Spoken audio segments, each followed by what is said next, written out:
My channel. আশা করি যে যেখান থেকে আমার এই ভিডিওটা দেখছেন তারা সবাই ভালো আছেন। আমিও আল্লাহর রহমতে ও আপনাদের দোয়ায় ভালো আছি। আজকে শেয়ার করব চিংড়ি মাছ ভুনা। খুব অল্প কিছু মশলা দিয়ে আমি চিংড়ি মাছ ভুনা করে দেখাবো।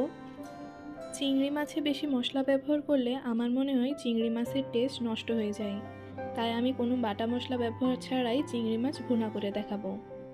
তো চলুন, প্রথমে আমি চিংড়ি মাছগুলো কেটে ধুয়ে পরিষ্কার করে নেব।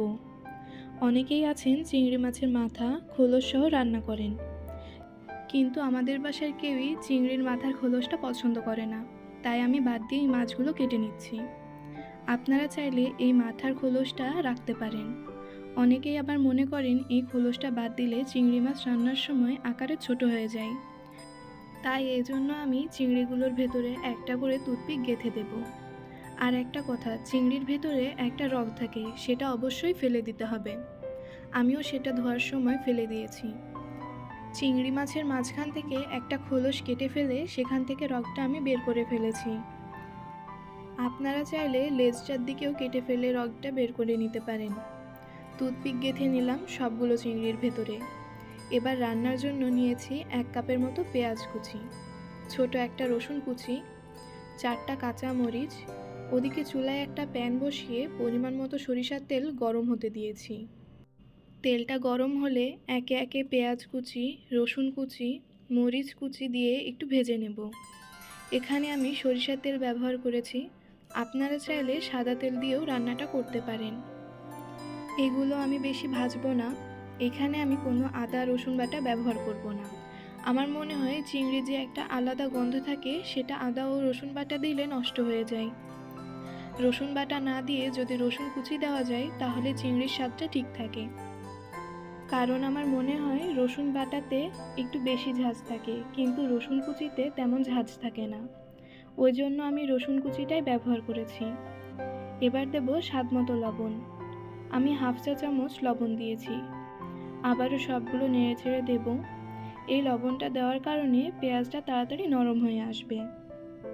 চিংড়ির এই ভুনাটা একটু সময় নিয়ে নেড়েচেড়ে রান্নাটা করতে হবে, যতক্ষণ পর্যন্ত পেঁয়াজ কুচি ও রসুন কুচিগুলো একটু নরম হয়ে না আসে ততক্ষণ একটু নাড়াচাড়া করে রান্নাটা করতে হবে। এবার অ্যাড করব 1/2 চা চামচ মরিচ গুঁড়া আর 1/2 চা চামচের কম হলুদ গুঁড়া। আপনারা আপনাদের স্বাদ মতো মরিচের গুঁড়া ব্যবহার করতে পারেন। আর খেয়াল রাখবেন আগে কিছু কাঁচা মরিচ কুচি দেওয়া হয়েছে। তবে আমার কাছে চিংড়ি মাছ একটু ঝালঝাল হলে খেতে ভালো লাগে। আপনাদের স্বাদ মতো মরিচের গুঁড়া দেবেন। এই পর্যায়ে দেব চিংড়ি মাছগুলো। চিংড়ি মাছগুলো দিয়েও বেশ কিছুক্ষণ কষিয়ে নেব। আর কষানোর সময় চিংড়ি মাছের খুব সুন্দর একটা গন্ধ বের হয়। ইলিশ মাছ রান্না করার সময় আমরা যেমন আদা রসুন বাটা ব্যবহার করি না, কারণ ইলিশ মাছে আদা রসুন বাটা ব্যবহার করলে ইলিশ মাছের স্বাদটা নষ্ট হয়ে যায়। তেমনই চিংড়ি মাছেও আদা রসুন বাটা ব্যবহার করলে চিংড়ি মাছের যে আলাদা একটা গন্ধ আর স্বাদ থাকে সেটা নষ্ট হয়ে যায়। যখন চিংড়ি মাছ রান্না করবেন দেখবেন সারা বাড়ি জুড়ে খুব সুন্দর চিংড়ি মাছের গন্ধে ভরে যায়। চিংড়ি মাছ যত বেশি কষিয়ে নেবেন ততই সুন্দরভাবে গন্ধ বের হবে। আর এই চিংড়ি মাছগুলো যত বেশি কষানো হবে ততই চিংড়ি মাছের ভুনাটা বেশি স্বাদ হবে। যখন চিংড়ি মাছ ভুনা করবেন একটু সময় নিয়ে কষিয়ে নিতে হবে। আমি একটু পরপর ঢাকনা দিয়ে ঢেকে দিচ্ছি আর একটু পরপর ঢাকনা খুলে নেড়ে দিচ্ছি।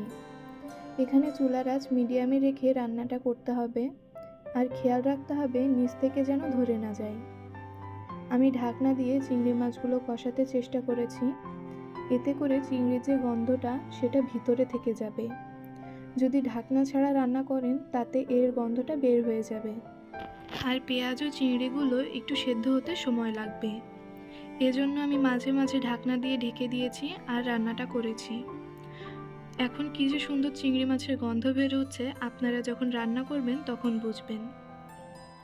আসলে চিংড়ি মাছের ভুনা যে স্বাদটা হয় তা হলো যত ভালো করে কষিয়ে নেওয়া যায় তার উপর। এবার অ্যাড করব 1 কাপের মতো পানি। এবার ভালো করে মিশিয়ে নেব। যখন দেখবেন পেঁয়াজগুলো ভুনা ভুনা হয়ে উপরে তেল উঠে আসবে তখন পানি দিতে হবে। এবার ঢাকনা দিয়ে রান্নাটা করতে হবে। মাঝে মাঝে ঢাকনা খুলে নাড়াচাড়া করে দিতে হবে। এখানে চুলার আঁচ মিডিয়ামে রেখে চিংড়ি ভুনাটা রান্না করতে হবে। এখানে আমি পেঁয়াজ বাটা ব্যবহার করিনি, কারণ বাটা পেঁয়াজের থেকে কুচি পেঁয়াজ দিয়ে রান্নাটা করলে এর স্বাদ বেশি ভালো লাগবে।